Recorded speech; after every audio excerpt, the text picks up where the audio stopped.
இதில் கலந்து கொண்ட கங்கை அமரன் இசை அமைப்பாளர், கதா ஆசிரியர், பாடலாசிரியர், பாடகர், இயக்குனர், தயாரிப்பாளர், அதிரடி பேச்சாளர் என்று இருக்கின்ற கங்கை அமரன் அவர்களுடைய நகைச்சுவை பேச்சு.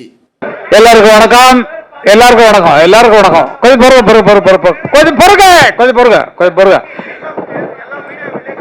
இப்படி கொஞ்சம் பொறுங்க. நான் பேசுறது கேட்டீங்கன்னா உங்களுக்கு நிறைய பாயிண்ட்ஸ் கிடைக்கும். கொஞ்சம் பொறுமையா இருப்போம் சார். ஏன்னா நீங்க தான் வந்து இவங்க என்ன புகழ்ந்ததை பற்றி தான் பேச போறாரு. உங்களுக்கு இன்ட்ரெஸ்ட் சார், நீங்க அதை தனியா வச்சுங்க சார். உங்க மாநாட்டு விஷயங்கள்ல தனியா வச்சுங்க. இது வந்து மொத்தமா பார்க்க வந்திருக்காங்க, அவங்களுக்கு சந்தோஷப்படுற மாதிரி நம்ம இதை நடத்திட்டு நல்லா இருக்கும். ஓகே சார், நல்லா இருக்கும் சார். நீங்க ஒன்றும் கவலை, நீங்க விட்டுருங்க சார்.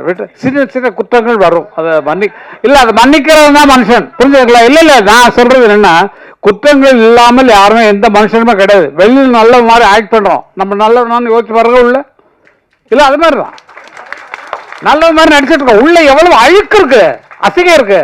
அதான் சொல்றேன். நான் வெளில நல்ல ஆள் அப்படி சைடில் இருக்க நல்லா கூடாது, அதெல்லாம் சொல்றதில்ல, பார்க்கறதில்ல. அது மாதிரி நினைச்சுங்க.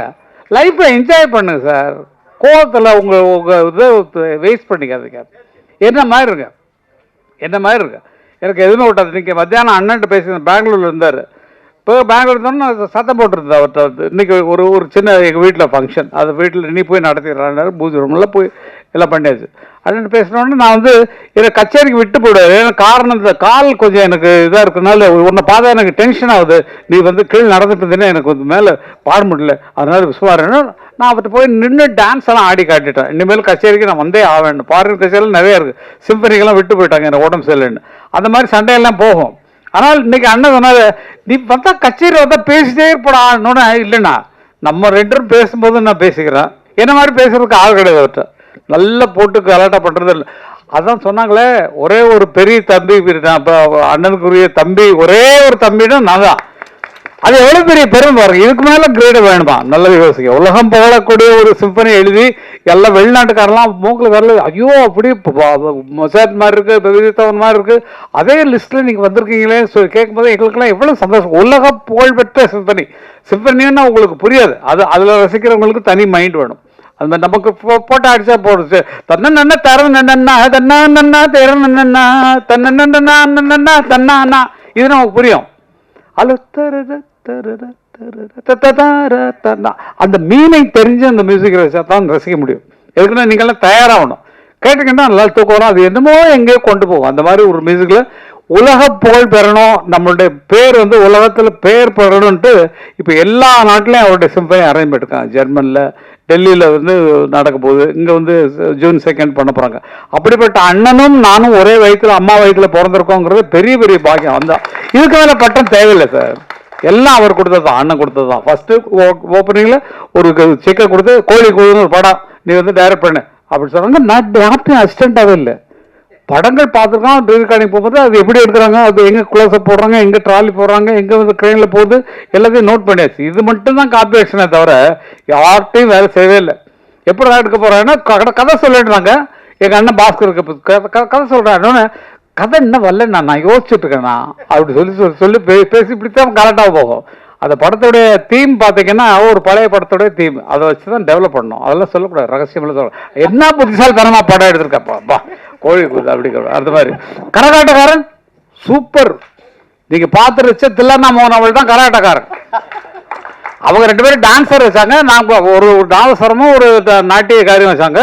நான் ரெண்டு பேரும் நாதஸ்வரம், நாட்டிய ஃபோக் டான்ஸ்ல உள்ளவங்க அப்படின்னு சொல்லி தான் அந்த படத்தை எடுத்தோம்.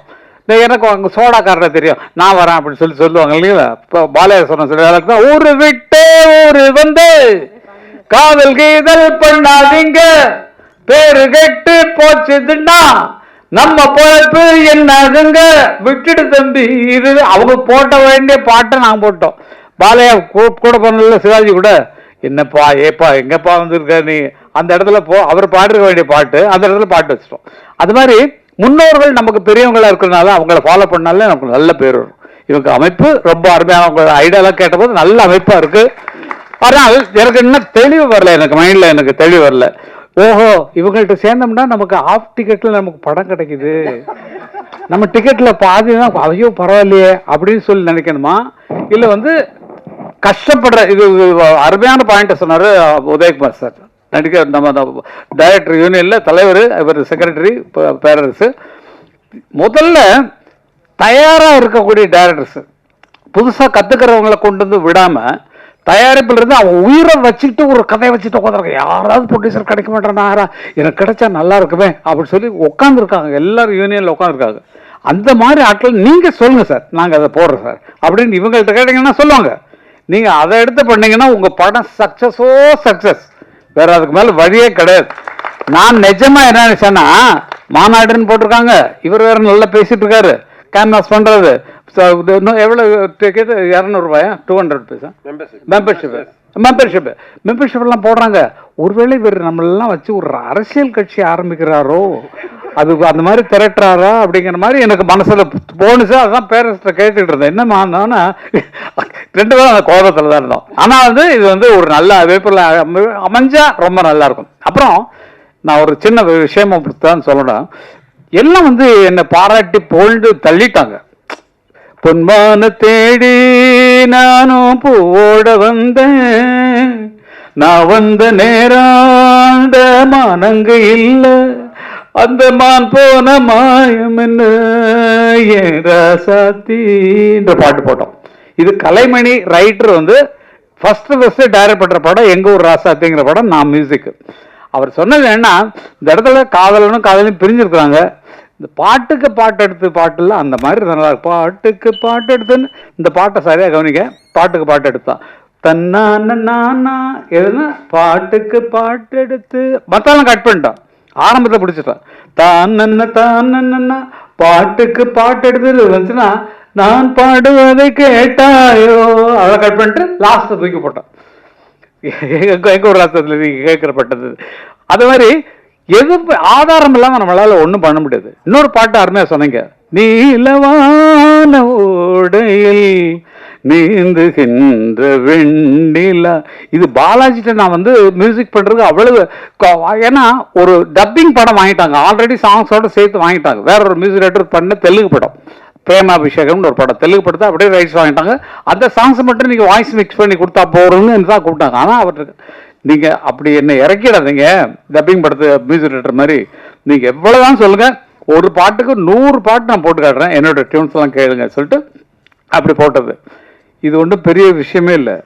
நீலவான ஓடையில் என்ன பாட்டுன்னு சொன்னா, வசந்த கால கோலங்கள் வானில் விழுந்த கோடுகள் கலைந்திடும் கனவுகள் கண்ணீர் சிந்தும் நினைவுகள் நீலவான ஓடையில் நீ. இந்த 2 பாட்டுக்கு மூலம் எது தெரியுங்களா? என் சிந்தை நோயும் தீருமா. உங்களுக்கு கேட்டிருப்பீங்க இந்த பாட்டை, இது வந்து அந்த காலத்துல வந்த பாட்டு. அந்த பாட்டை ஃபாலோ பண்ணி தான் இந்த அண்ணா அந்த பாட்டு போட்டாங்க, வசந்த கால கோலங்கள். அவரை பார்த்து நான் காப்பி அடிச்சோம், பரம்பரையா எங்களுக்கு வந்து அந்த இசை சொத்துல இருந்து காப்பி அடிச்சோமே தவிர இது காப்பின்னு நான் சொல்ற வரைக்கும் உங்களுக்கு தெரியாது. காப்பின்னு நான் உங்களை ஃபாலோ பண்றதுதான். ஒரு ஆள் மாதிரி நடிக்கணும்னு சொன்னா இப்ப பாரதி ராஜா ஆன மாதிரி நான் ட்ரெஸ் பண்ணிருக்கேன் பாருங்க. பாருங்க, அதுதான் நமக்கு முன்னோர்கள் என்ன பண்ணாங்களோ அதை நம்ம பண்ணிக்கணும். வயசாக நம்ம வந்து இளமையாகிறதுக்கு என்ன ட்ரை பண்ணணுமோ அது பண்ணணும். மியூசிக் பண்ணுறது ஒன்றும் பெரிய விஷயம் கிடையாது. படத்தில் காப்பி அடிச்சதை சொல்லிட்டேன், கரகாட்டக்காரன் எப்படி எடுத்தோன்னு. பாட்டுகளே அதே மாதிரி தான், எது தேவையில்லை சார் புதுசாக நம்ம வந்து உருவாக்குறதுக்கு. ஆல்ரெடி இருக்கிறதவே நம்ம புதுப்பிச்சு இந்த காலத்துக்கு தகுந்த மாதிரி புதுப்பிச்சோம்னாலே போகிறோம். மறுபடியும் அது மறுபடியும் என்ன இப்ப நிறைய பாடுறாங்க,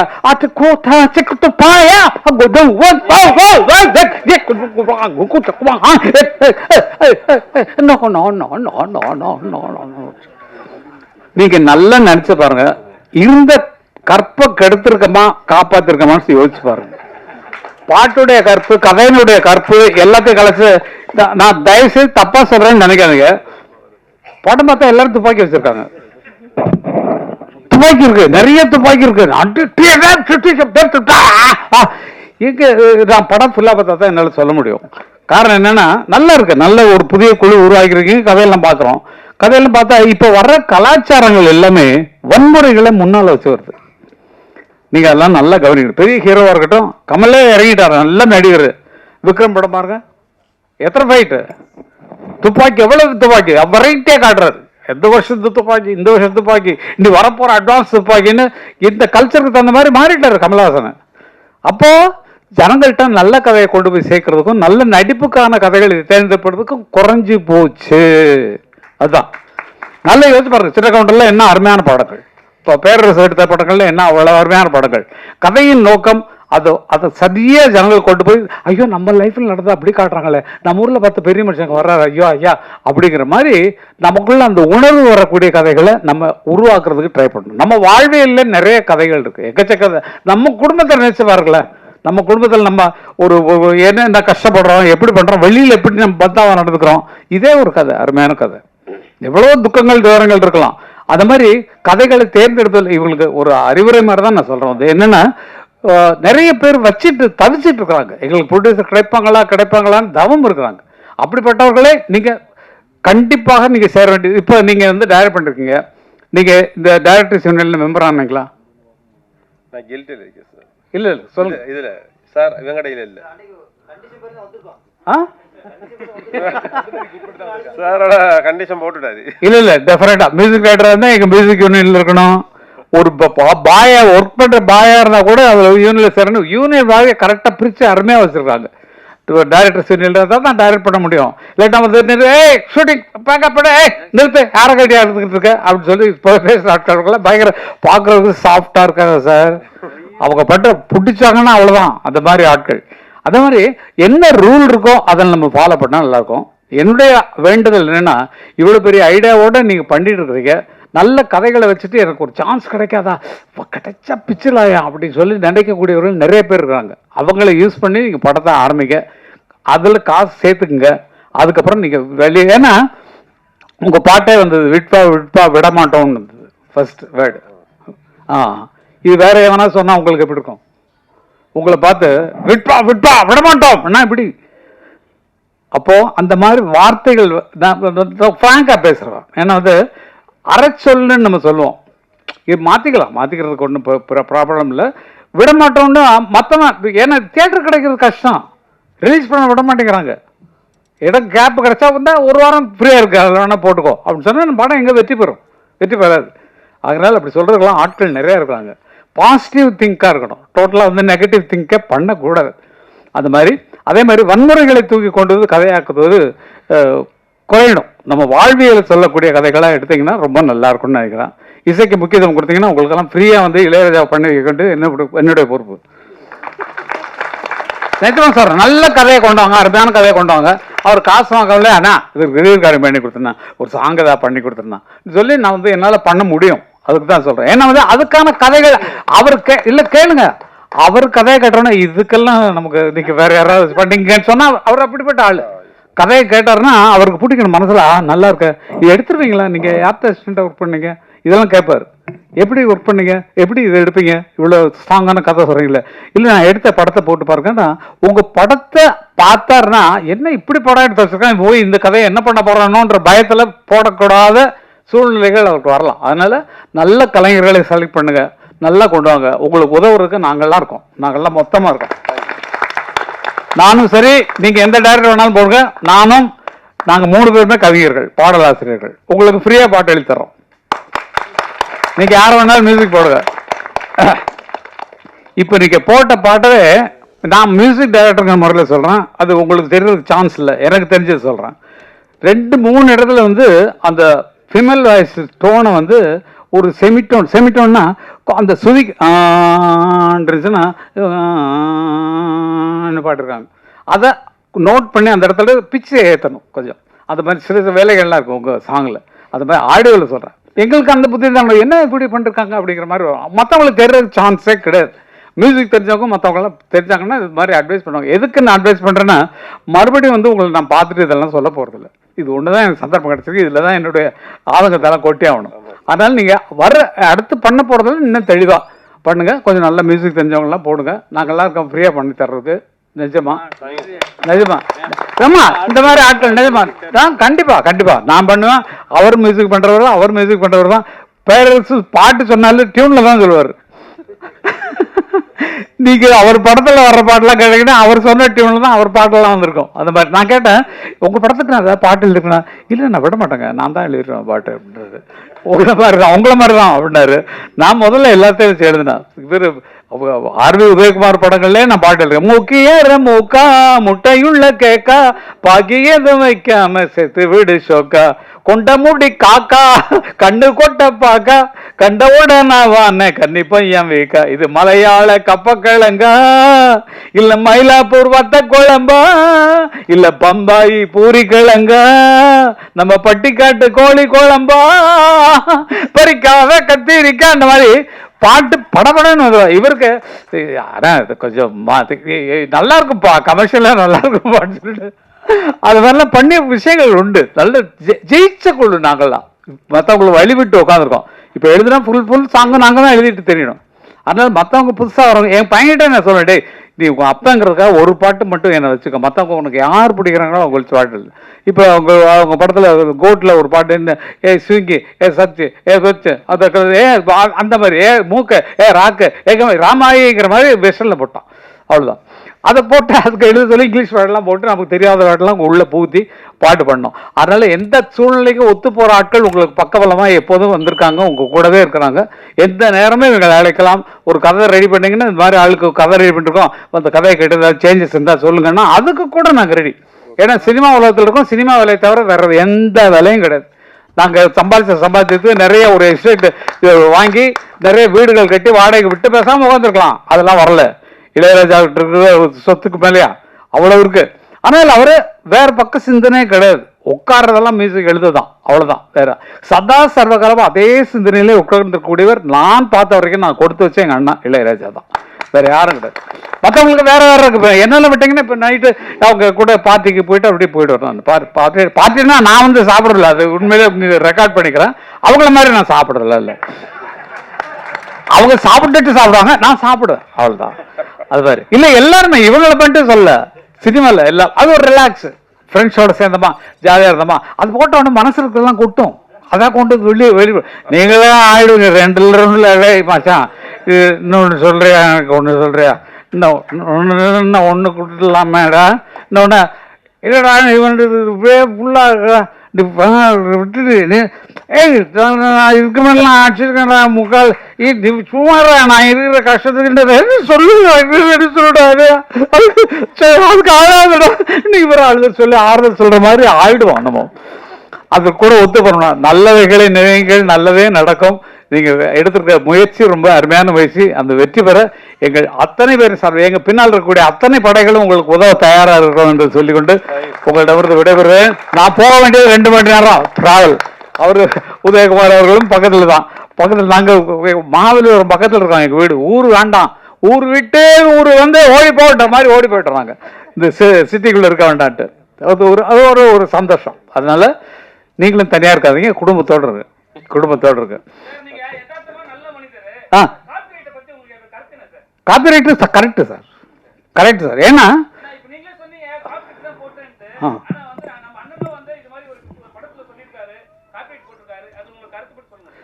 காப்பிரைட்ஸுங்கிறது வந்து வேர்ல்டு ரூலில் தான் நாங்கள் ஃபாலோ பண்ணுறோமே தவிர இந்தியன் ரூலில் கொண்டு வந்தாச்சு. அதை லண்டனில் எங்களுக்கு ஆஃபீஸ், மெயின் ஆஃபீஸ் இருக்குது.